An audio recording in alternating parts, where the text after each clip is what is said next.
नमस्कार दोस्तों, स्वागत है आप सभी का पीएससी अड्डा में। और मैं पंकज राठौर आज आपके लिए एक ऐसा चैप्टर लेकर आया हूं जो आपकी बॉडी से संबंधित है, आपके शरीर से संबंधित होता है।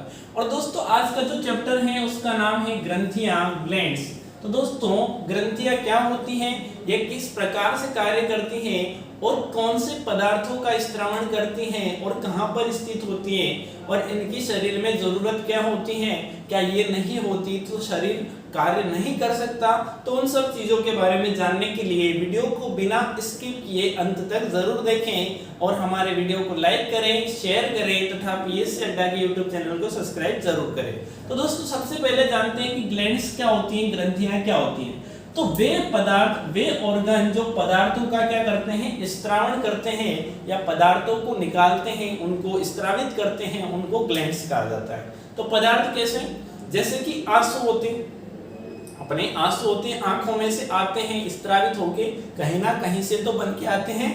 तो वो जो पदार्थ हैं, वो जो आंसू हैं जहां से बनकर आते हैं, वो बनाने वाला जो होता है ग्रंथि, उसको अश्रु ग्रंथि कहते हैं। इसी प्रकार से अपने शरीर में जो लार बनती है, मुख में लार कहीं ना कहीं से बन के आती हैं। तो लार जहां से बन के आती हैं वो एक ग्रंथि होती है, उसे लार ग्रंथि कहते हैं। ऐसे ही शरीर में बहुत सारी ग्रंथियां होती हैं जो पदार्थों का क्या करती हैं, स्त्रावण करती हैं। और उन्हीं ग्रंथियों का अध्ययन आज के वीडियो में अपन करने वाले हैं। तो दोस्तों जो ग्रंथियां होती हैं उनको दो पार्ट में डिवाइड किया जाता है, दो अलग अलग भागों में बांटा जाता है और उनको बांटने का रीजन क्या है उसको जानते हैं। तो दोस्तों होता क्या है कि कुछ ग्रंथियां तो एंजाइम का स्त्रावण करती हैं, यानी कि कुछ ग्रंथियां जो एंजाइम्स होते हैं उनका स्त्रावण करती हैं, और कुछ जो ग्रंथियां होती हैं हार्मोन का स्त्रावण करती हैं। कुछ ग्रंथियां किसका करती है, हार्मोन्स जो होते हैं उनका स्त्रावण करती हैं। उसके अलावा कुछ जो ग्रंथियां होती हैं वो वाहिकाओं के माध्यम से, यानी कि नलियों के माध्यम से जो पदार्थ होता है, एंजाइम होता है, उसका स्त्रावण करती हैं। परंतु इसमें वाहिकाओं की आवश्यकता नहीं होती है, डायरेक्टली ब्लड में ही हार्मोन्स को मिला देती हैं। तो इस आधार पर इनको अलग अलग नाम दिए जाते हैं। इनको कहा जाता है बाह्य स्त्रावी ग्रंथि, बाह्य स्त्रावी ग्रंथि, एंडोक्राइन ग्लैंड, या इनको क्या कहते हैं, एंडोक्राइन ग्लैंड।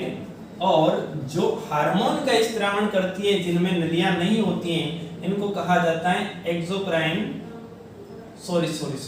इसको एक्सोक्राइन कहते हैं, यानी कि बाह्य स्त्रावी क्या कहते हैं, एक्सोक्राइन।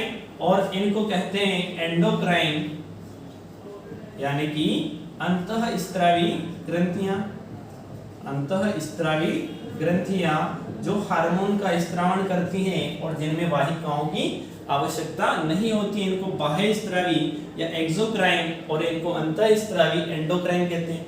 शरीर में एक ग्रंथि ऐसी होती है जो हार्मोन का और एंजाइम्स का दोनों का स्त्रावण करती है और उसे कहते हैं मिश्रित ग्रंथि, मिक्स्ड ग्लैंड, मिश्रित ग्रंथि। और ये जो पैनक्रियाज होता है, अग्नाशय जो होता है, उसे मिश्रित ग्रंथि या मिक्स्ड ग्लैंड कहा जाता है। तो इसका मिक्स्ड ग्लैंड कहने का रीजन ये होता है कि इसमें से कुछ तो एंजाइम का स्त्रावण होता है और कुछ क्या होता है, हार्मोन्स का स्त्रावण होता है, इसलिए इसे मिश्रित ग्रंथि कहा जाता है। उसके अलावा कुछ ग्रंथियां केवल हार्मोन का स्त्रावण करती हैं और कुछ जो ग्रंथियां होती हैं केवल एंजाइम्स का स्त्रावण करती हैं। तो उनको क्या नाम दिया जाता है, कहां पर होती है, उनकी लोकेशन। तो दोस्तों जो अंतःस्त्रावी ग्रंथियां होती हैं, जो बाह्य स्त्रावी ग्रंथियां होती हैं, उसके बारे में देखते हैं। जैसे कि लार ग्रंथि जो होती है, स्लेवरी ग्लैंड, वो बाह्य स्त्रावी ग्रंथि होती है, इसलिए वो एंजाइम का स्त्रावण करती है। उसके अलावा अश्रु ग्रंथि, अश्रु ग्रंथि, उसके अलावा जठर ग्रंथि, जठर ग्रंथि, लीवर यानी कि यकृत, ये सभी जो ग्रंथियां हैं, कैसी ग्रंथियां हैं दोस्तों, बाह्य स्त्रावी ग्रंथियां हैं। और कुछ ग्रंथियां जो होती हैं अंतःस्त्रावी, जैसे कि पीनियल ग्लैंड, पीनियल ग्रंथि, पीयूष ग्रंथि, पिट्यूटरी ग्लैंड, पीयूष ग्रंथि। उसके अलावा जो थायराइड ग्लैंड है, थायराइड ग्रंथि, थायराइड ग्रंथि ये भी कैसी है, अंतःस्रावी ग्रंथि हैं। और पैराथायराइड ग्रंथि ये भी कैसी है, अंतःस्रावी ग्रंथि है। और एक है थाइमस ग्रंथि, ये भी अंतःस्रावी ग्रंथि है। और एक है एड्रिनल ग्रंथि, एड्रिनल ग्लैंड, जिसे अधिवृक्क ग्रंथि भी कहते हैं। ये सभी जो ग्रंथियां हैं अंतःस्रावी ग्रंथियां। और कुछ ग्रंथियां जैसे कि होती हैं कि जो प्रजनन हार्मोन होता है उनका स्त्रावण करती है, तो प्रजनन ग्रंथि भी होती है। जो प्रजनन हार्मोन जैसे कि जो प्रोजेस्टेरोन है, एस्ट्रोजन है, उनका क्या करती है, निर्माण करती है, तो प्रजनन ग्रंथियां भी कहलाती हैं। तो दोस्तों क्वेश्चन क्या क्या बनते हैं यहाँ वो समझते हैं। तो सबसे पहला जो क्वेश्चन बनता है कि मिश्रित ग्रंथि किसे कहा जाता है।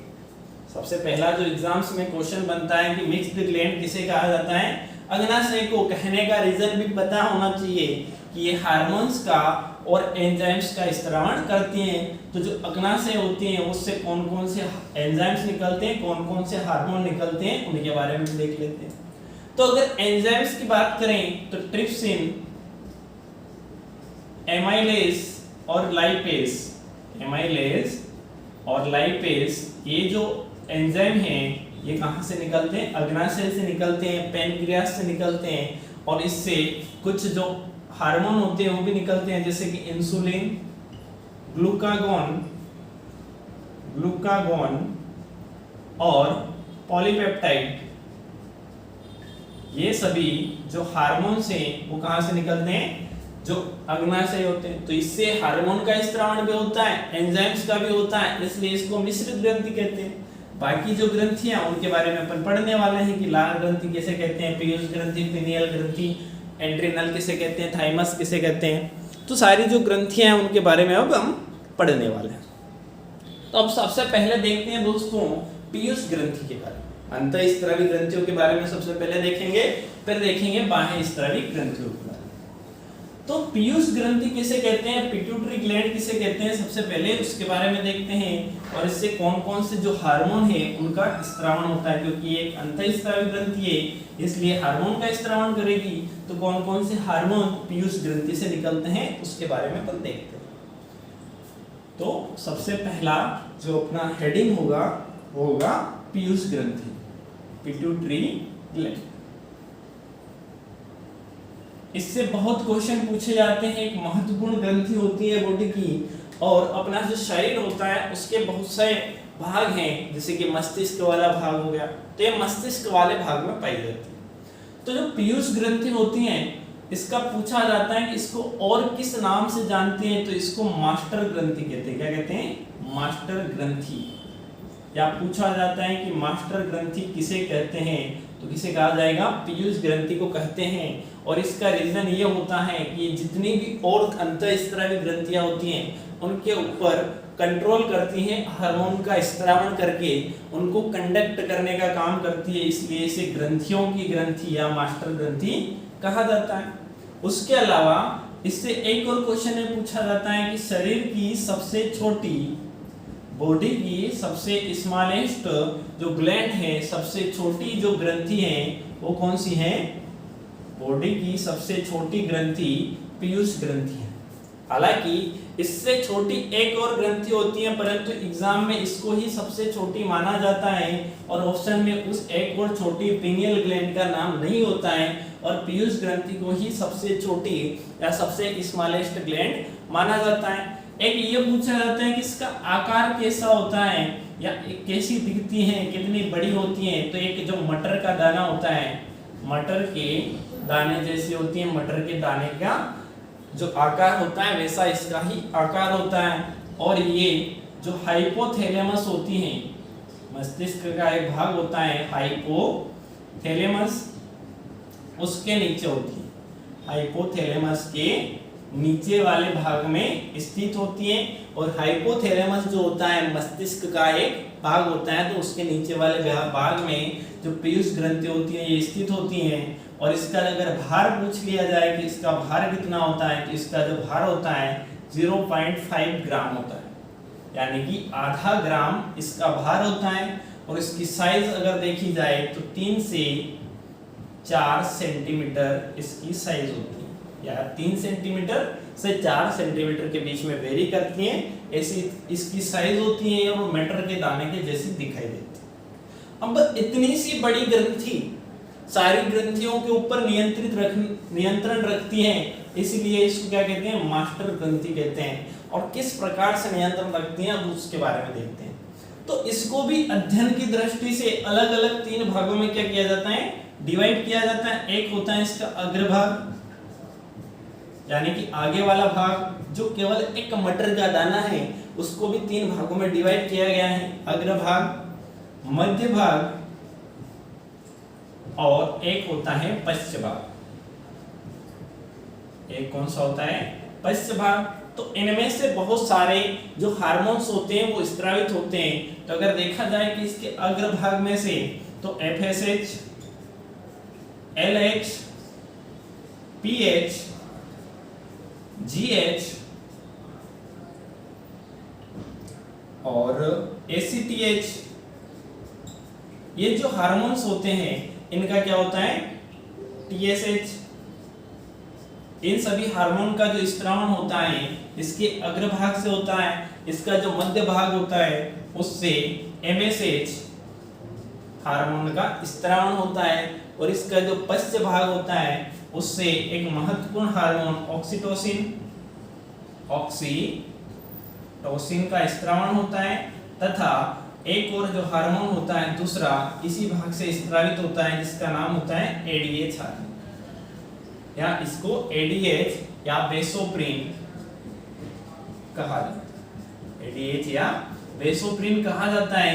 तो दोस्तों पूछा जा सकता है कि निम्नलिखित में से कौन सा हार्मोन पीयूष ग्रंथि के द्वारा स्रावित होता है या पीयूष ग्रंथि के द्वारा स्रावित नहीं होता है। और ये भी पूछा जाता है कि पीयूष ग्रंथि के अग्रभाग से कौन कौन से हार्मोन स्रावित होते हैं, मध्य भाग से कौन से होते हैं और पश्च भाग से कौन कौन से हार्मोन का स्रावण होता है।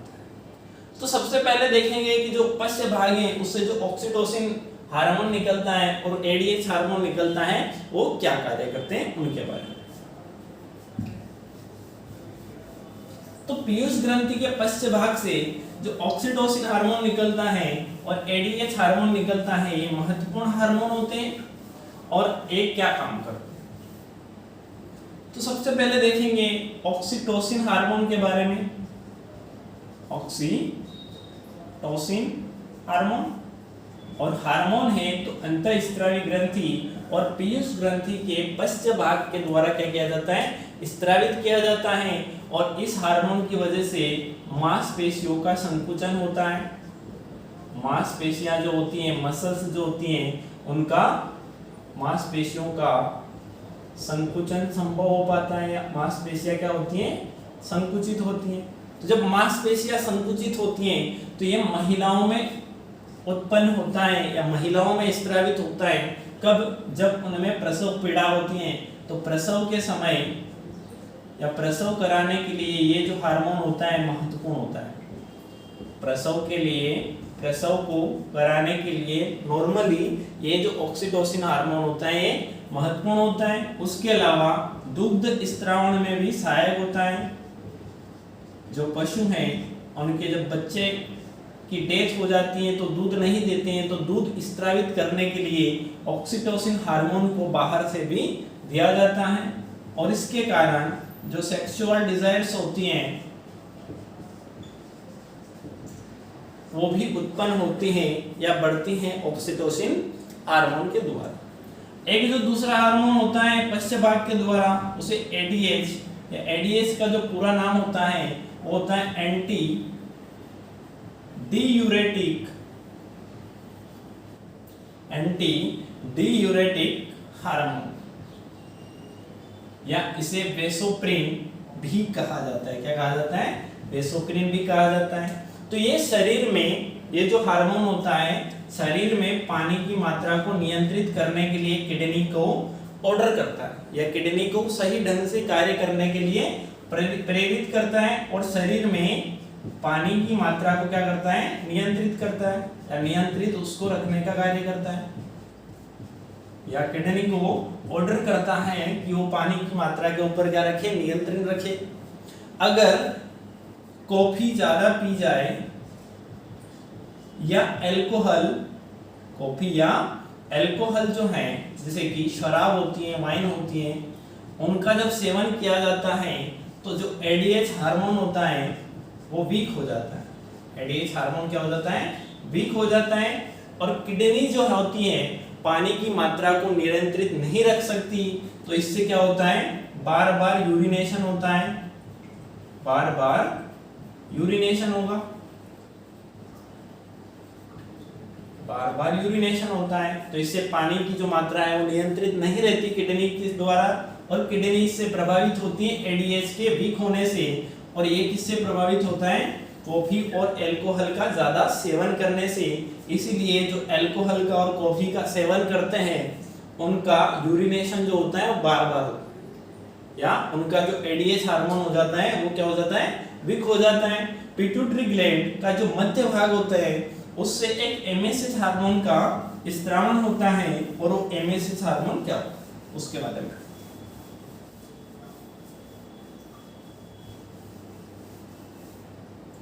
दोस्तों जो एमएसएच है उसका अर्थ होता है मेलेनिन, स्टिमुलेटिंग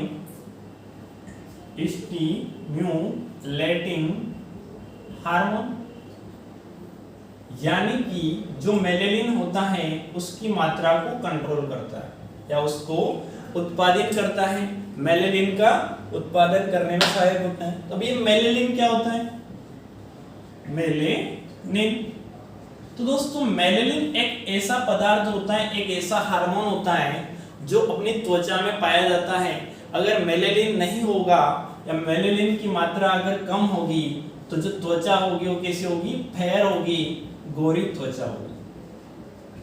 अगर मेलेनिन की मात्रा ज्यादा होगी तो त्वचा कैसी होगी? डार्क होगी, यानी कि काली त्वचा होगी, यानी कि चेहरा, बॉडी काली होगी। और ये किसके ऊपर डिपेंड करती है? मेलेनिन के ऊपर। और अगर मेलेनिन बिल्कुल नहीं होती है तो बॉडी में जो सफेद, यानी कि सफेद जो दाग होते हैं वो किसकी वजह से होते हैं? मेलेनिन की कमी से होते हैं। और इसका जो स्त्रावण होता है एमएसएच हार्मोन के द्वारा ही संभव होता है। मेलेनिन स्टिमुलेटिंग हार्मोन जो मेलेनिन के उत्पादन को क्या करते हैं?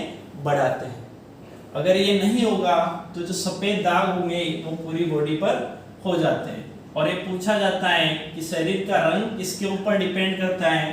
तो मेलेनिन के ऊपर वो डिपेंड करता है। ऐसे और भी इसके अग्रभाग भाग से बहुत सारे जो हार्मोन्स है उसका स्त्रावण किया जाता है। तो उसके लिए दोस्तों आपको इंतजार करना पड़ेगा अगले वीडियो के लिए।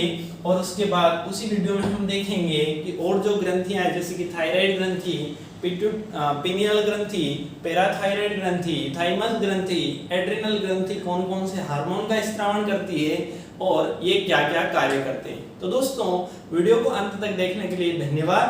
आप हमारे वीडियो को लाइक करें, अपने दोस्तों में शेयर करें और हमारे चैनल को पीएससी अड्डा के यूट्यूब चैनल को सब्सक्राइब जरूर करें। Thanks for watching.